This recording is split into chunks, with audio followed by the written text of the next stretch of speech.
एखाद्या राष्ट्राच्या सुबत्तेचा निकष त्या राष्ट्रातील प्रजाजनांच्या सुखावर पुष्कळदा अवलंबून असतो. त्यांचे सुख त्यांच्या पोटाच्या भुकेवर अवलंबून असते. अन्नधान्याच्या उपलब्धतेनुसार सुखी जीवनात शांतता नांदते व प्रगती साधण्याकडे मनुष्याची प्रवृत्ती होते. म्हणून एखाद्या राष्ट्राची प्रगती व्हायची असेल, प्रजाजन सुखी व्हायचे असतील, संपूर्ण देशात शांतता नांदावयाची असेल, तर एकूण असलेल्या भूभागाचे योग्यता उपयोगान्वये अन्नधान्याचे उत्पादन होऊन पाण्याचे संधारण व योग्य वाटप होण्याची आवश्यकता आहे. नामदार वसंतराव नाईक साहेबांनी जवळजवळ एका तपाच्या मुख्यमंत्रीपदाच्या कारकिर्दीत कृषी क्षेत्रात अलौकिक कार्य केले. संकरित ज्वारीचे व कापसाच्या संकरित H4 वाणाची स्वतःच्या जमिनीवर प्रयोग करून नंतर प्रत्येक जिल्ह्यात दौरे करून त्याचा प्रचार केला. वाहणाऱ्या पाण्यास बांध घालून त्याचे योग्य वाटप व व्यवस्थापन करण्याच्या बाबतीत कोल्हापूर बंधाऱ्याचा त्याने प्रसार केला. हे कार्यक्रम यशस्वी करण्यासाठी त्यांनी रोजगार हमी योजनेखाली अभिनव योजना हाती घेतली.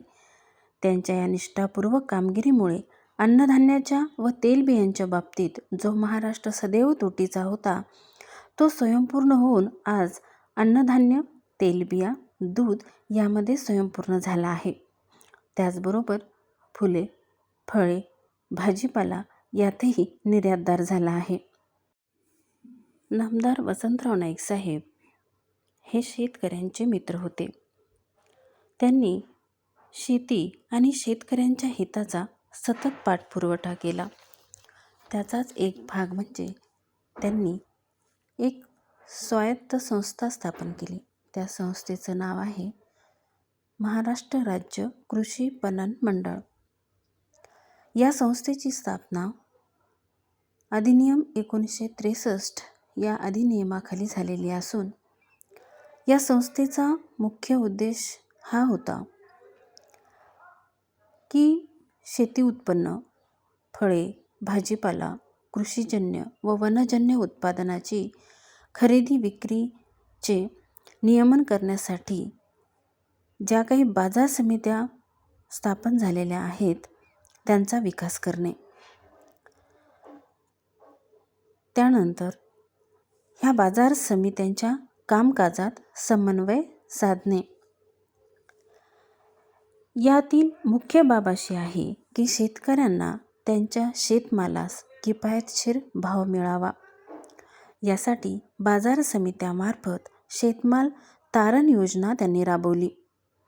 ऐन हंगामाच्या वेळी बाजारपेठामध्ये मोठ्या प्रमाणात येणाऱ्या शेतमालाला घसरत्या भावामुळे शेतकऱ्यांचे नुकसान दूर करण्यासाठी शेतमाल तारणावर शेतकऱ्यांना अग्रिम रकमा देणे, फळे, भाजीपाला, फुले यांची निर्यात करण्यासाठी बाजारपेठा शोधणे व सहकारी संस्थांमार्फत निर्यातीचे कामकाज हाती घेणे याविषयी आवश्यक असलेले उत्पादनपूर्व व उत्पादनोत्तर तंत्रज्ञान उपलब्ध करून घेऊन संस्थांना पुरवणे. कृषी उद्योग प्रक्रिया पणन व अनुषंगिक कृषी पणन व्यवसाय संबंधीची तज्ज्ञांची चर्चासत्रे आयोजित करून त्यातून शेतकऱ्यांना विकसित तंत्रज्ञान व मार्गदर्शन मिळवून देणे. निरनिराळे प्रकल्प राबविण्यासाठी सहकारी संस्थांना प्रकल्प तयार करून देणे, त्यासाठी आर्थिक सहाय्य पण मिळवून देणे, प्रकल्पाची उभारणी करण्यासाठी मार्गदर्शन करणे इत्यादी बहुविध कामे पणन मंडळाने हाती घेतलेली आहेत आणि त्यात यशस्वीरित्या कामसुद्धा केलेले आहे.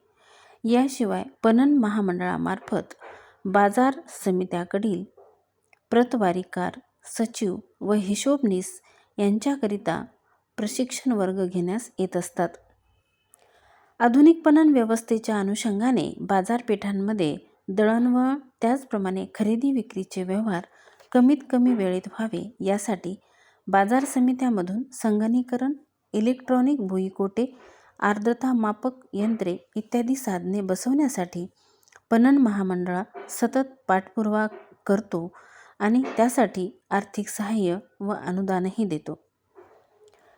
शेतमाल विशेषतः फुले, फळे, भाजीपाला या नाशवंत मालाची वाहतूक प्रदेशात जलद गतीने होण्याकरिता हवाई मार्केट यार्ड पुणे येथे स्थापन करण्याचा प्रकल्पही तयार केलेला आहे.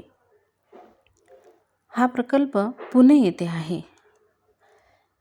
हा प्रकल्प कृषी उत्पन्न बाजार समिती पुणे मार्फत राबविला जातो आणि या प्रकल्पाला शासनाची मान्यताही आहे. महाराष्ट्र राज्य कृषी पणन मंडळाची स्थापना 1984 साली झाली असली तरी प्रत्यक्ष कामकाजास 1885-86 मध्ये सुरुवात झाली. पणन मंडळाचे कामकाज सुरुवातीस बाजार समितीच्या विकास कामासाठी कर्ज देणे, त्याचप्रमाणे कृषी उत्पादनाच्या विक्रीमध्ये प्रतवारी प्रमाणीकरण एवढ्या उद्दिष्टापुरते मर्यादित होते. तथापि त्यानंतरच्या काळात पणन मंडळाने कृषी उत्पादन सुधारणा व्हावी, शेतकऱ्यांना केवळ नियंत्रित बाजारपेठामध्ये संरक्षण देणे पुरेसे नसल्याने त्यांना कृषी उत्पादन, पणन प्रक्रिया इत्यादीविषयी मार्गदर्शन उपलब्ध करून देणे, शेतकऱ्याच्या सहकारी संस्थांमार्फत निरनिराळे प्रक्रिया प्रकल्प राबवणे, त्यासाठी परदेशातून सुधारित बियाणे, फुलांचे कंद याची आयात करून त्यांची ना नफा ना तोटा या तत्त्वावर पुरवठा करणे, निर्यातीविषयक तंत्रज्ञान उपलब्ध करून देणे, निर्यात प्रकल्पासाठी वित्त संस्थांकडून अर्थसहाय्य मिळवून देणे इत्यादी कामे पणन मंडळाने हाती घेऊन यशस्वी केलेली आहेत. त्यामुळे शेतकऱ्यांमध्ये विशेषतः फळे, फुले व भाजीपाला उत्पादक शेतकऱ्यांना पणन मंडळाच्या उपयुक्त कामकाजाबाबत बरीच आस्था निर्माण झालेली आहे. केवळ शेतकऱ्यांमध्येच नव्हे तर पणन मंडळ राबवित असलेल्या योजना या शासनाच्या कृषी उत्पादन फलोत्पादन कार्यक्रमास पूरक असल्यामुळे शासनही पणन मंडळाचे कामकाजात औत्सुक्य आहे. अशा प्रकारे मंडळाने केलेल्या भरीव कार्याचे योग्य मूल्यमापन होऊन त्यास 1994 मध्ये कोसंबी पुरस्कार व 1995 मध्ये उद्योग अप्रतिम एक्सलन्स पुरस्कार मिळून उचित गौरव करण्यात आला. तर अशा प्रकारे शेती आणि शेतकऱ्यांच्या हिताचे निर्णय घेणारे नामदार वसंतराव नाईक यांनी निर्माण केलेले महाराष्ट्र राज्य कृषी पणन मंडळाची माहिती आज आपण पाहिली.